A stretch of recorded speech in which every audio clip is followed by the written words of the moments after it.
Have you ever had one of those weeks where you were incredibly busy, yet somehow you still felt like you weren't making progress? Maybe you cleared your email inbox, you attended a ton of meetings, you crossed dozens of things off of your to-do list. You accomplished so much, but deep down, something still felt off. That's because being productive isn't always the same thing as living intentionally. And sometimes the problem isn't that we're doing too little. It's that we're investing our time in things that don't reflect what matters most. So today I'd like to show you a simple exercise that can help you to change that. Welcome to the Mindset Lab, where we turn insight into action and patterns into progress. And if you're new here, I'm Coach Jose, and this channel is all about practical strategies to help you master your mindset, regulate your emotions, and create a happier, healthier, and more intentional life. And today we're talking about something I believe we've misunderstood for a long time: balance. See, most people think they're trying to create balance, but I believe what they're really looking for is alignment. Because life isn't about giving every area equal attention. It's about giving the right things your attention at the right time. So let's step into the lab. All right, one reason why so many people become frustrated is because they're chasing an impossible standard: perfect balance, equal attention, equal time, equal energy.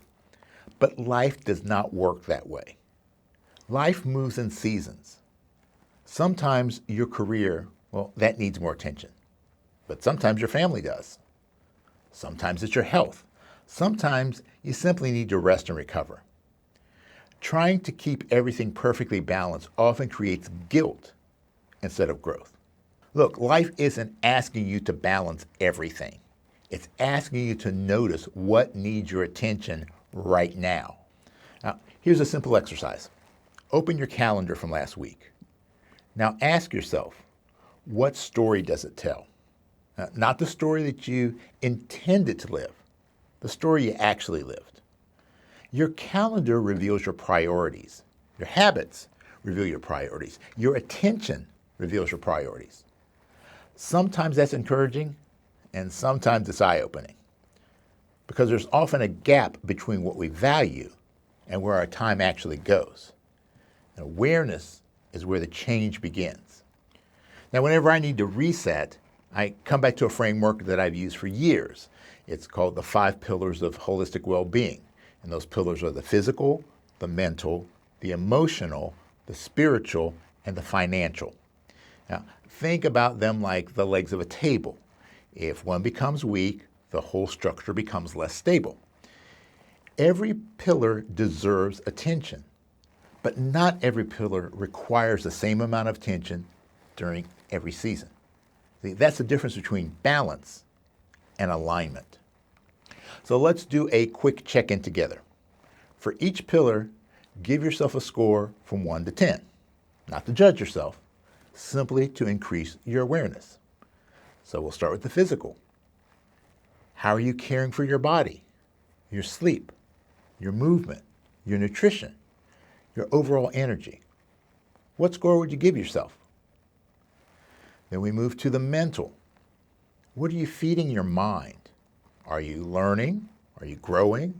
Are you protecting your attention? Or are you simply reacting to whatever shows up? Next, the emotional. How are you really doing emotionally? Have you been processing your emotions or just pushing through them? The spiritual. Do you regularly connect with purpose, with meaning, with gratitude? Do you do reflections? Whatever spirituality looks like for you, are you making space for it? And finally, the financial. Are your financial habits reducing stress or creating it? Are your financial decisions aligned with the future that you're trying to build? Now, take a look at the 5 scores. Don't overthink them. They're not a grade. They're simply a snapshot of where you are today. And remember, the goal isn't perfection. The goal is awareness. All right, now I'd like you to ask yourself a different question. Not which pillar has the lowest score, because surprisingly, that's not always where you should begin.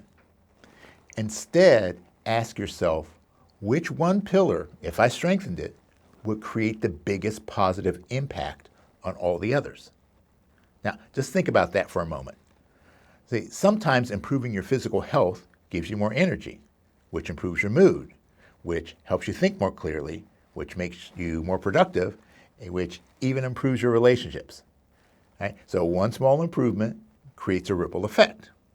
Now, other times, it's your emotional well-being. Learning to manage your stress can improve your sleep, improve your communications, your focus, and your ability to make thoughtful decisions. Or maybe it's your financial health. Reducing financial pressure often creates more emotional space, more mental clarity, and a greater sense of stability. Look, the point is this: not every pillar carries the same leverage during every season.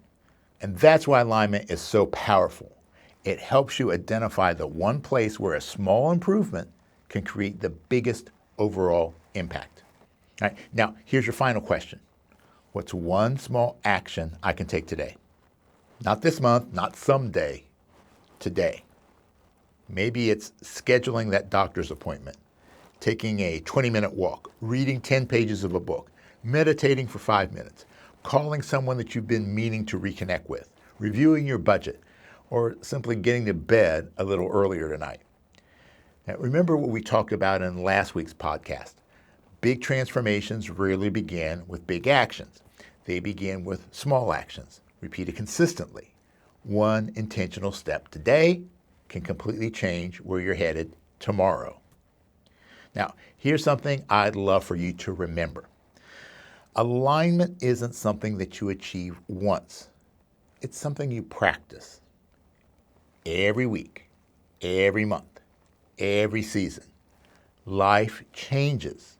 Your priorities change, and your attention should change with them. See, the goal isn't to keep all 5 pillars perfectly balanced. The goal is to keep them moving in the same direction towards the life that you're intentionally creating. So if today's exercise resonated with you, make sure to check out this week's full episode of the Personal Mastery and Growth podcast, where we take a much deeper dive into why alignment matters more than balance and how the 5 pillars of holistic well-being can help you build a happier, healthier, and more fulfilling life. And if you'd like to continue exploring these ideas, come join me on the Mindset Lab over on Substack. Each week you'll find companion articles, practical exercises, weekly challenges, and additional resources designed to help you put these ideas into practice. That's where we continue the conversation beyond the podcast and the YouTube channel. And if this has helped, please make sure to like, subscribe, and share it with someone who's been trying to do it all. And remember that your priorities shape your choices. Your choices shape your habits, and your habits eventually shape your life. Because it is what it is, but it becomes what you make it. So make it great.